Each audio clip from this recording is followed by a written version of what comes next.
안녕하세요. 저는 올해 57살 남자이고 동해안에서 횟집을 운영하고 있습니다. 원래는 대기업 협력업체인 한 중소기업에서 20년 넘게 일을 했는데 도저히 더 이상은 버틸 수가 없어 회사를 그만두게 되었습니다. 원래 사장이 건강에 문제가 생기면서 사장 아들에게 회사 경영권을 물려줬는데 새로 들어온 젊은 사장이 하는 짓이 완전히 개차반인 겁니다. 자기 아버지 뻘인 부장이사들한테 반말하는 것은 기본이고 조금이라도 자기 마음에 안 들면 월급은 많이 받아가면서 대체 하는 일이 뭐가 있냐며 회사 돈이나 축내는 인간들 다 잘라버려야 한다며 폭언을 쏟아내더군요. 그럼에도 불구하고 간슬기를 다 빼놓고 그 밑에서 버티는 사람도 있었지만 저를 비롯해 나이 50을 넘긴 퇴직이 가까워진 사람들은 그 처사를 견뎌낼 수가 없었습니다. 앞으로 다녀봐야 몇 년 머리에 흰머리 나는 나이에 대접받느니 일찌감치 회사 정리하고 제2의 인생을 시작하자 결심을 한 것이죠. 아이들은 아들 하나 딸 하나 있는데 아들은 대학 다니다 군대 들어갔고 딸은 대학을 다니면서 자기를 똑부러지게 하고 있으니 걱정할 것이 없었습니다. 그래서 저는 회사를 그만두고 아내와 함께 동해안에 자리를 잡았습니다.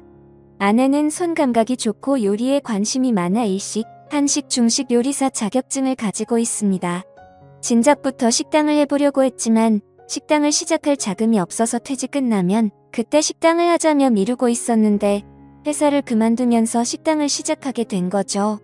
우리는 횟집 할 만한 곳을 알아보기 위해 약 한 달을 다니다 횟집과 민박집을 같이 운영할 수 있는 괜찮은 식당을 발견했습니다. 차도로 쪽이라 오다 가다 접근하기도 좋고 건물은 지은 지 16년 정도 된 것이지만 철근과 콘크리트로 워낙 튼튼하게 지은 집이라 외벽만 잘 정리하면 말끔하게 단장하기는 어렵지 않을 것 같았습니다. 게다가 주차장으로 이용 가능한 넓은 마당이 있고 바닷가까지 걸어서 3분 거리에 있다 보니 민박을 운영하기에도 최고의 장소였지요. 우리 부부는 여기가 우리 자리라고 생각하고 퇴직금에 살고 있던 집까지 처분해서 4억 6천을 주고 횟집을 매매했습니다. 횟집을 말끔하게 손보고 민박집과 횟집을 홍보할 사이트도 개설했지요. 블로그와 SNS를 통해서 횟집과 민박집 홍보도 하고 온라인 예약도 받으며 횟집과 민박집을 운영해 나갔습니다. 처음에는 우리 두 사람이 일을 하다가 새벽 경매며 식당 운영이며 두 사람으로는 역부족이라 주방에서 설거지도 해주시고 음식도 도와주시는 60대 아주머니 한 분을 고용해서 식당을 운영해 나갔습니다. 횟집은 엄청 호황은 아니었지만 드라이브 코스로 좋은 곳에 위치해서 계절을 타지 않고 손님이 꾸준히 찾았습니다. 저는 저대로 아내는 아내대로 바빴고 기덥고 가게세 없이 하는 장사이다 보니 미치는 장사는 아니었습니다. 우리가 부지런히 움직이는 만큼 매출도 늘어나니 일하는 재미도 있었지요. 돈도 다시 모이기 시작했습니다.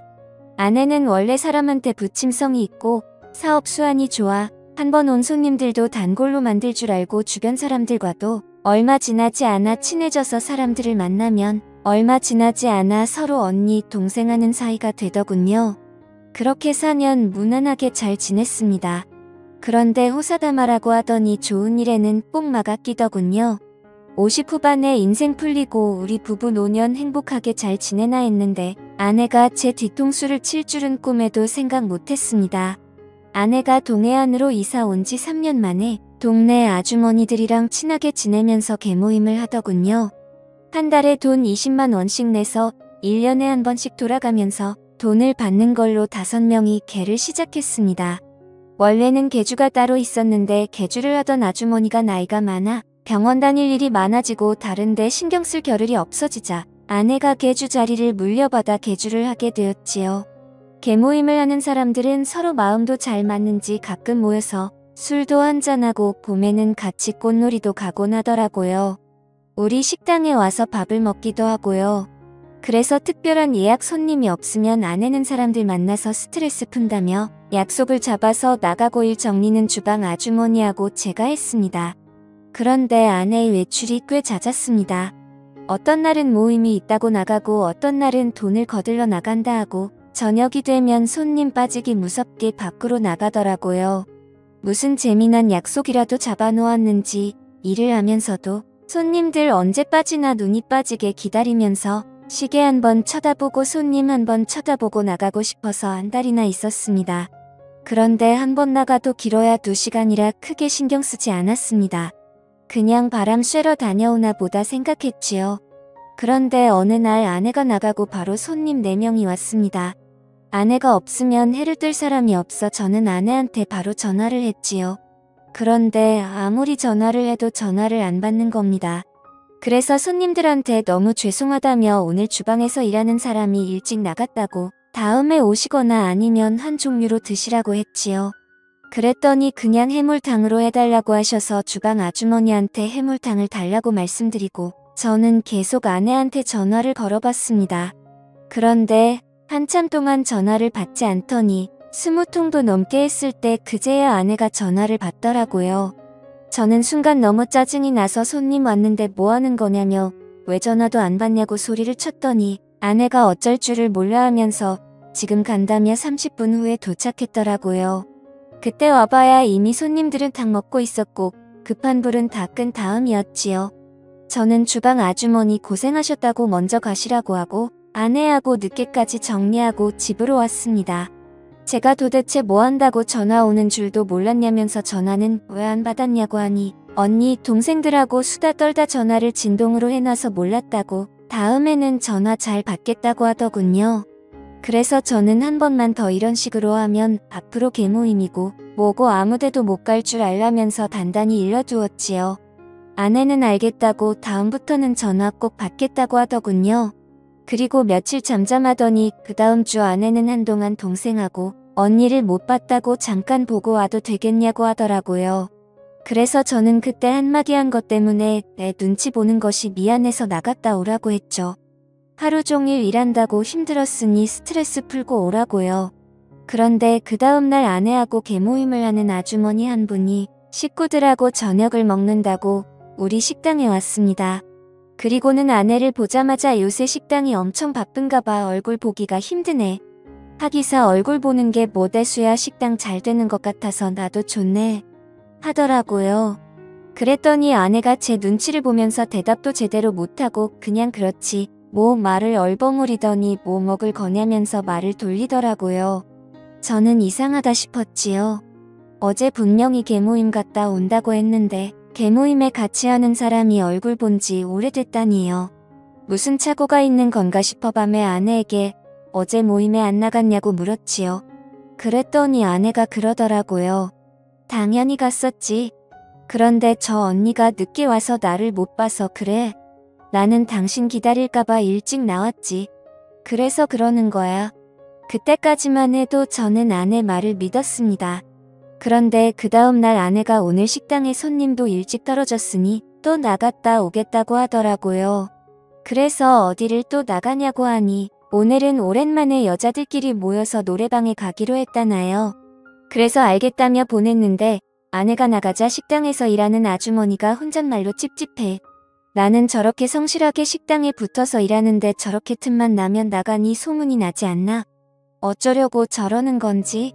아니 굴뚝에 연기 나랴. 하여튼 말세다 말세. 하시는 겁니다. 그래서 제가 무슨 소문이 났어요? 혹시 집사람한테 안 좋은 얘기 돌아요? 하고 물었지요. 그랬더니 아주머니가 주저앉으실 듯 깜짝 놀라시면서 나는 아무 말 안 했는데 무슨 말 들었어? 하시더라고요. 그래서 제가 방금 얘기하셨잖아요. 소문이 났다고 말세다 하셨잖아요. 그랬더니 주방 아주머니는 나 몰라 나 아무 말 안 했어. 나 일 다 했으니까 가도 되지. 그럼 내일 봐. 하고 도망치듯 나가시더군요. 저는 뭔 일이 나도 제대로 났구나 생각이 들었습니다. 상당히 느낌이 안 좋더군요. 저는 아내랑 같이 개모임을 같이 하는 아주머니 집에 전화를 걸어봤습니다. 오늘 노래방에서 만나기로 했다던 아주머니가 전화를 받더군요. 저는 뭐라고 할 말이 없어 그냥 안부 전화드렸다고 다음에 좋은 게 들어오면 전화드릴 테니 놀러 오시라고 하고는 전화를 끊었습니다. 그리고 저는 우리 집에 횟감을 주로 대주는 선장 집에도 전화를 걸어봤습니다. 그랬더니 역시나 노래방에 함께 있어야 할 아주머니가 얼큰하게 취한 목소리로 전화를 받았습니다. 그래서 오늘은 아무데도 안 나가시나 보네요. 아니면 벌써 술 한잔하고 들어오신 거예요? 하니 아주머니는 세상 사는 낙이 없어서 집에서 혼자 술 한잔하고 있다고 하더군요. 그리고는 이 인간은 어디를 그렇게 돌아다니는지 맨날 늦게 기어들어온다면서 남편 욕을 맞게 됐습니다. 저는 속으로 남편한테 맺힌 게 많으신가 보다 생각하고 몸 상하니 적당히 드시라고 전화를 끊었지요. 전화를 끊고 나니 이상했습니다. 개모임하는 사람이라고 해봐야 아내까지 합쳐서 5인데 그중 2사람이나 빠졌으니까요. 저는 일단 식당을 정리하고 근처에 있는 마트로 갔습니다. 그 마트는 주로 납치하는 손님을 상대로 하는 곳인데 그 마트 형수님도 집사람과 개모임을 한 사람이었지요. 그곳에 가니 형님이 마트를 보고 있더군요. 그래서 제가 형수님은 어디 가셨나 보네요. 형님 혼자시네요. 얘기를 하니 저 안쪽에서 마트 형수님이 나오면서 이 시간에 웬일이에요? 벌써 식당 문 닫았어요? 하고 나오더라고요. 저는 노래방에 있어야 할 사람이 왜 여기 있나 싶어 기가 막혀서 아무 말 안 하고 서 있다가 저녁 먹은 게 소화가 잘 안 된다면서 맛있는 소화제 하나 달라고 해서 사가지고 나왔죠. 분위기가 이상하게 돌아가더라고요. 저는 아내한테 전화를 걸었죠. 아내가 말한 경자 언니는 집에서 혼자 술 마시고 있었고 해숙이 언니는 마트에서 나한테 소화제를 줬는데 어디서 옆에 같이 있는 척 언니들 이름을 부를 수가 있는지 저는 정말 기가 막혔습니다. 어디서 생쇼를 하냐는 말이 목구멍까지 올라왔지만 저는 억지로 참고 알았다고 전화를 끊었지요. 전화를 끊고 저는 오만 생각들이 다 들었습니다. 무슨 짓을 하고 다니는지 눈도 깜짝 않고 거짓말을 하는 걸 보니 너무 배신감이 들고 지금까지 내가 한 솥밥 먹고 한 이불 덮고 산 사람이 이런 사람이었다니 너무나 허무했습니다. 너무 열이 받아서 술이라도 들이부었으면 속이 좀 풀릴 것 같았는데 술 마시면 나도 모르게 폭발해버릴 것 같아서 저는 냉수만 들이키고 있었죠. 잠시 후 아내는 아주 기분 좋은 얼굴을 하고는 여보 나왔어 뭐해 평소 안 내던 코소리까지 내더니 노래를 너무 열심히 불렀더니 땀이 다 났네 나 좀 씻을게 하고는 들어가 버리더군요. 아내가 씻으러 들어가자 저는 일단 아내 휴대폰부터 열어봤습니다. 통화 기록 카톡 기록을 보니 제가 전화한 것을 제외하고는 오늘 아무하고도 연락하거나 통화한 기록이 없었습니다. 아무래도 통화 기록이나 대화 내용을 지운 것 같았습니다. 요즘 제가 자꾸 전화를 하고 어딜 가냐고 물어보니 특별히 조심했던 모양입니다. 저는 전화기는 다시 제자리로 돌려놓은 뒤 컴퓨터를 켰습니다. 컴퓨터를 켜서 아내의 위치 확인을 하기 위해 아내 구글 계정으로 들어갔지요. 아내는 컴퓨터와 스마트폰을 쓰기만 할 줄 알았지 컴퓨터와 전화기가 다 연결돼 있다는 걸 몰랐습니다. 이메일로 로그인만 하면 별의별 정보를 다 확인할 수 있다는 건 아내는 꿈에도 생각 못했을 겁니다. 몇 달 전 아이폰으로 바꾸고 나서 그 계정을 제가 다 만들었으니 아내 이메일 열어보는 것이야 아무 일도 아니었지요. 저는 아내 이메일을 열어 아내 전화기에 등록되어 있는 전화번호를 먼저 살펴봤습니다. 아는 사람들 외에 특별히 눈에 띄는 사람은 없었습니다. 그 다음은 구글 위치 기록을 살펴봤습니다. 오늘 아내가 갔던 위치 기록을 살펴보니 아내가 오늘 간 곳은 뜬금없이도 부두였습니다. 부두에 노래방이 있었나 생각이 잠깐 들기도 했지만 부두에는 노래방이 있을 리가 없었습니다. 그런데 부두에 왜 갔을까 의문이 생기더군요. 거긴 정박된 어선들만 있을 뿐 주변에는 아무것도 없는데 거기를 왜 갔는지 저는 도저히 알 수도 이해할 수도 없었습니다. 저는 너무 이상하다 생각하며 다른 기록들도 살펴봤지요. 그 결과 아내가 외출한다고 나갈 때마다 부두로 갔었고 그곳에서 한두 시간 머물렀다는 것을 확인할 수 있었습니다. 부두 그 밤에 부두라니. 깜깜한 밤에 부두에 갔다가 그곳에서 한두 시간 머물다 돌아온다. 아무리 생각해도 이상한 일이었습니다. 저는 컴퓨터를 끄고 아내한테 잠깐 나갔다 온다고 얘기한 뒤 차를 타고 부두로 향했습니다. 저는 부두에 도착해 차를 세우고 부두를 걸었습니다. 부두에는 아무리 둘러봐도 아내가 머물 만한 곳은 보이지 않았습니다. 가로등도 제대로 없는 깜깜한 부두에는 아침에 출항할 배들만 둥둥 떠 있었지요. 저는 아무래도 이상하다 생각하며 다시 차를 타고 집으로 돌아오려는데 흥얼흥얼 노래를 부르며 주차장으로 걸어오는 사람이 있었습니다. 우리 집에 횟감을 대주는 선장이더군요. 저는 내려서 선장에게 인사를 할까 하다가 그만두었습니다. 괜히 제가 이 밤에 부두를 서성거렸다는 소리가 내 귀에 들어가면 안 되니까요. 저는 선장이 떠나고 난 뒤 차를 몰고 집으로 돌아왔고 집에 들어오니 아내는 벌써 골아떨어져 있더군요. 저는 그날 밤 한숨도 못 잤습니다. 왜 아내가 부두에 그렇게 자주 갔는지, 왜 거기서 머물다 왔는지 머리가 너무 복잡했습니다. 저는 다음 날 잠도 못 잔 얼굴로 여느 때와 다름없이 새벽 경매장으로 나갔다가 잠시 한숨 자고 다시 식당으로 나갔습니다. 아내는 열심히 일을 하고 있더군요. 그날은 약속 없이 집으로 들어왔고 그 다음날 아내는 또 언니들하고 약속 있다면서 나갔습니다. 아내가 나간 후 저는 컴퓨터를 켜서 아내의 위치 이동을 확인했습니다.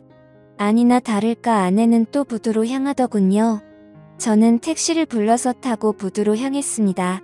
부두 주차장에는 우리 차가 주차돼 있었습니다. 택시에서 내린 저는 어디서 인기척이라도 들리는지 귀를 쫑긋 세우고 불빛도 없는 부두를 조심조심 걸었습니다. 그날은 유난히 바람도 많이 불고 파도도 세서 아무리 귀를 기울여도 다른 소리가 잘 들리지 않았습니다. 아무것도 확인하지 못한 저는 부두 끝까지 걸어갔다가 다시 천천히 걸어서 왔습니다. 우리 차가 부두 주차장에 있으니 아내도 분명 이 근처에 있을 거라 확신이 들었으니까요. 그리고 잠시 후 부두 가운데쯤 정박되어 있는 배에서 희미한 불빛이 새어나오는 것을 발견했습니다. 그 배를 보니 우리 집의 횟감을 대주는 선장의 배더군요. 저는 순간 불길한 느낌이 들면서 가슴이 쿵 내려앉는 것 같았습니다. 저는 출렁이는 배를 조심조심 올라탔습니다. 그리고 희미한 불빛이 새어나오는 선장실의 안을 들여다보니 선장실간이 침대에서 선장과 아내가 뜨거운 시간을 보내고 있더군요. 저는 순간 눈이 뒤집혔습니다. 눈에 보이는 게 없더군요. 선장실 문을 열어보니 문이 안에서 잠겨 있었습니다. 저는 문 열라고 소리치면서 문을 두드렸습니다. 그랬더니 안에서 그제야 제가 온 걸 확인한 두 사람은 놀라서 어쩔 줄 몰라 하고 있더군요. 저는 계속 소리를 치며 선장실 문을 두드렸습니다. 그랬더니 선장은 옷을 대충 챙겨 입고는 열라는 문은 안 열고 제가 서 있는 쪽 반대쪽 문을 열고 도망가는 겁니다. 그래서 저는 옆에 있는 그물을 들고 선장이 있는 쪽으로 그물을 던져서 선장을 그물에 가두어 버렸습니다. 지금까지 고기 잡느라 그물을 던져본 적은 있어도 그물에 걸려본 적은 없으니 어떻게 빠져나와야 하는지도 몰라 버둥거리고만 있더군요. 그 뒤에서 아내는 어쩔 줄 몰라 하며 여보 여보 소리만 반복하고 있었습니다. 옷도 제대로 못 챙겨 입고 어쩔 줄 몰라서 서 있는 모습을 보아도 기가 막혀서 어디서 딴짓하고 누구 보고 여보라고 하냐고 네가 제정신이냐고 평생 처음으로 아내한테 쌍욕을 내뱉었죠. 저는 저 정신 나간 인간을 어찌할까 하다가 아무리 욕을 해도 분이 안 풀리길래 아내한테도 그물을 던져 아내도 그물에 가둬버렸습니다. 둘 다 그물에 걸리니 빠져나오려고 난리도 아니더군요. 저는 바로 선장 부인한테 전화를 했습니다. 두 인간이 이 밤에 배 안에서 난리를 치다가 나한테 딱 걸려서 둘 다 그물에 가둬놨으니 끌고 가든지 새벽 경매에 넘겨버리든지 알아서 하라고요. 얼마 안 있어 선장 부인은 마트 아는 형님네 차를 얻어 타고 셋이 함께 부두로 달려왔더군요. 선장 부인은 둘이 갇혀있는 모습을 보니 그 자리에 털썩 주저앉아 땅을 치고 울더니 어디서 고기 퍼는 플라스틱 삽을 가지고 와서 네가 인간이야. 내가 온갖 고생해서 배 사줬더니 이제는 하다하다 배에서 이런 짓을 해. 바람난 게 한두 번도 아니고 이게 몇 번째야. 네가 인간이야? 네가 인간이냐고 악을 쓰면서 그물에 갇혀있는 선장을 베버리더라고요. 옆에서 보고 있던 마트 형님은 형수님 진정하라고 말리며 말로 하라고 하고 저한테는 와서 일단 그물부터 풀어주고 집에 가서 말로 하라고 하더군요. 그 옆에서 선장 형수님은 인간들 인간도 아니라면서 그물에 묶어서 바다에 던져버려야 된다며 계속 악을 쓰고 있더군요. 마트 형님은 계속 우리 두 사람을 달랬고 그러는 중에 마트 형수님은 그물을 잘라서 두 사람을 그물에서 빼내주었습니다. 그물에서 나온 두 사람은 고개만 푹 숙이고 말도 못하고 있더군요. 마트 형님은 일단 자기 차에 다 타라며 우리를 마트 형님 본고에 태우고 선장 내에는 선장의 집에 우리 내에는 우리 집에 바래다 주고 갔습니다. 말로 하라고 신신당부를 하면서요. 집에 온 아내는 손이 발이 되도록 빌더군요. 저는 아내가 그러고 있는 꼴도 보기 싫어서 양동이에 물을 받아와서는 얹어버리고 양동이로 얼굴을 덮어버렸습니다. 자신도 얼굴을 내보일 낯이 없는지 양동이를 뒤집어 쓰고 울면서 제발 한 번만 용서해달라고, 한 번만 용서해주면 시키는 대로 다 하겠다고 하더군요. 그래서 조용히 끝내자고 했지요. 너 같은 거랑 더 이상은 못 살겠다고요. 조용히 아내와 이혼하고 위자료 청구하지 않는 대신 지금까지 네가 나한테 받아갔던 돈을 비롯해서 네 명의로 되어 있는 것들 다 내 앞으로 해놓으라고 했습니다. 그리고 내가 가지고 있는 재산 그 어느 것도 받지 않겠다고 각서를 쓰고 조용히 동해안을 떠나라고, 그러면 애들한테 이렇게 추한 얘기까지는 안 하겠다고 했지요. 그랬더니 아내는 자신이 했던 짓이 애들 귀에 들어가는 건 무서웠는지 시키는 대로 하겠다며 다 정리를 한 뒤 아내는 동해안을 떠나 차용집으로 갔습니다. 며칠 뒤 선장 내외를 만났는데 선장은 부인한테 꽤나 두들겨 맞았는지 얼굴에 멍이 들어 있었습니다. 저는 애들도 있으니 조용히 끝내기로 했다며 전후 사정을 얘기했고 형수님은 어떻게 하실 거냐고 물었지요. 그랬더니 선장 부인은 이 인간이 배 타는 것은 꼴도 보기 싫다며 배를 팔려고 내놨다고 하더군요. 그리고 마음 같아서는 지금 당장이라도 이혼하고 싶은데 내가 지금까지 고생해서 뒷바라지 해준 게 얼마인데 왜 이제 와서 주는 것은 못하겠다고 하더라고요. 붙잡고 살면서 돈이나 벌어오게 시킬 거라고요. 저는 알아서 하시라고. 그 대신 저 인간 앞으로 내 눈앞에만 안 띄게 해달라고 얘기했지요. 그렇게 두 집은 각자 마무리 지었지만 얼마 지나지 않아 그날 있었던 일이 온 동네에 소문이 쫙 퍼져서 저를 보는 사람마다 그 일에 대해 물어보는데 창피해 죽을 지경이었습니다. 그래서 횟집을 정리하고 떠날까도 생각했지만 왜 내가 떠나야 되나 싶어서 새로 실력 있는 주방장을 고용해서 횟집은 계속 운영하고 있습니다. 민박도 당연히 같이 하고요. 둘이 합쳐서 식당을 계속했으면 우리 두 사람 돈도 많이 모았을 텐데 그 사람은 우리 집에서 쫓겨나 그 좋은 실력 가지고 다른 데서 일을 하고 있다더군요. 그 여자는 가끔 연락이 와서 우리 식당에서 일하고 싶다고, 예전에 부부관계였던 것 다 떠나서 일만 시켜달라고 사정사정하는데 저는 딱 잘라서 꿈도 꾸지 말라고 했지요. 왜 어리석은 선택을 해서 자기 무덤을 자기가 파는지 저는 아무리 생각해도 이해할 수 없더군요. 저는 아내를 죽기 전에 용서할 수 있을지 모르겠지만 언젠가 아내를 용서하고 진심으로 얘기를 나눌 시간이 온다면 이번 생은 물론이고 다음 생에라도 그런 과오는 범하지 말라고, 그건 너 자신과 상대방을 다 죽이는 일이라고 꼭 얘기해주고 싶네요. 아내와 헤어지고도 가슴이 답답했는데 이렇게라도 얘기를 풀고 나니 속이 좀 편안해지는 것 같습니다. 저의 기가 막힌 이야기 들어주신 분들 모두 감사드립니다.